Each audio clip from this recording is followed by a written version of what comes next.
Hello बच्चों, विज्ञान का अनूठा संसार, उसमें 3 एक्टिविटीज़ दे रखी है क्रियाकलाप। तो हम क्रियाकलाप 1 को देखते हैं। क्रियाकलाप 1, एक ऐसी समस्या के बारे में लिखें जिसे आपने हल करने का प्रयास किया हो।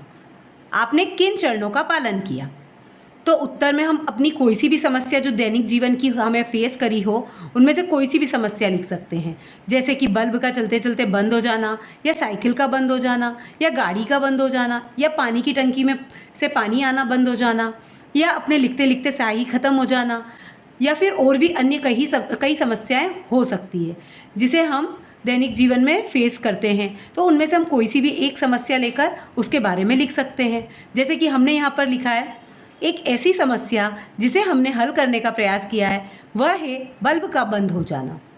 इसे हल करने के लिए हमने निम्न चरणों का पालन किया। चरण 1, बल्ब बंद होने पर सबसे पहले स्विच बंद करा। चरण 2, फिर बल्ब को होल्डर में से बाहर निकाला। स्विच बंद क्यों करा बच्चों? क्योंकि कभी हो सकता है लाइट चली गई हो इसलिए बल्ब बंद हो गया हो, और अगर हमने बिना स्विच बंद करे बल्ब को हाथ लगाए तो हमें करंट आ सकता है, इसलिए सबसे पहले हमें स्विच बंद करना पड़ेगा। फिर होल्डर में से बाहर निकालेंगे। अगर जलते हुए बल्ब को होल्डर में से बाहर निकाल रहे हैं तो एक कपड़े की सहायता से निकालना, वरना गरम गरम से हाथ जल जाएगा।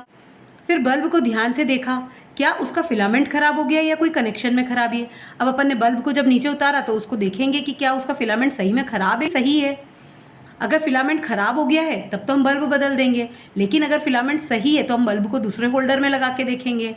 और कनेक्शन में अगर हमको लगता है कि नहीं बल्ब तो सही है, कनेक्शन में कोई गड़बड़ है, तो हम इलेक्ट्रिशियन को बुला के कनेक्शन सही करवाएंगे। ऐसे हम अपनी समस्या का समाधान कर सकते हैं विज्ञान विधि से।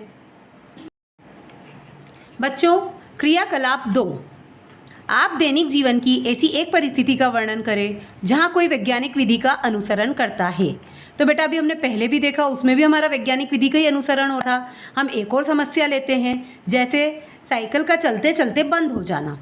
तो इसमें हम वैज्ञानिक विधि का कैसे अनुसरण कर रहे हैं? सबसे पहले हम ये पता करने की कोशिश करेंगे कि समस्या क्या है। अगर बंद हुई है साइकिल तो क्यों हो गई है, उसके लिए हम साइकिल का ध्यान से परीक्षण करेंगे।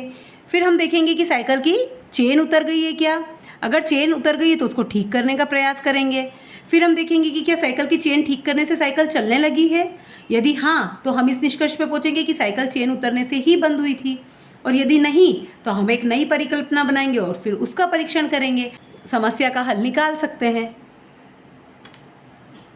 क्रियाकलाप 3, यदि आपको किसी घटना या वस्तु के बारे में प्रश्न पूछना है कि यह क्यों होती है, तो उसके बारे में आप क्या पूछेंगे? आप अपने प्रश्न का उत्तर किस प्रकार खोजेंगे, यह लिखने का प्रयास कीजिए। उत्तर, यदि हमको किसी घटना या वस्तु के बारे में प्रश्न पूछना है तो हम क्या, क्यों, कैसे, कब, कहाँ, कौन और किसका जैसे शब्दों का प्रयोग कर सकते हैं। इसके अतिरिक्त हम क्या यह सच है, क्या यह संभव है कि, क्या यह सही है कि जैसे वाक्यों का भी उपयोग करके प्रश्न पूछ सकते हैं। उदाहरण के स्वरूप में, क्या यह घटना हुई थी, यह घटना क्यों हुई थी, यह वस्तु किसकी है, क्या यह सच है कि यह वस्तु बहुत महंगी है। ऐसे हम विभिन्न प्रश्न और अपने मन से बना बना के पूछ सकते हैं। अगर मेरा वीडियो अच्छा लगे तो इसे लाइक, शेयर, सब्सक्राइब करना ना भूलें।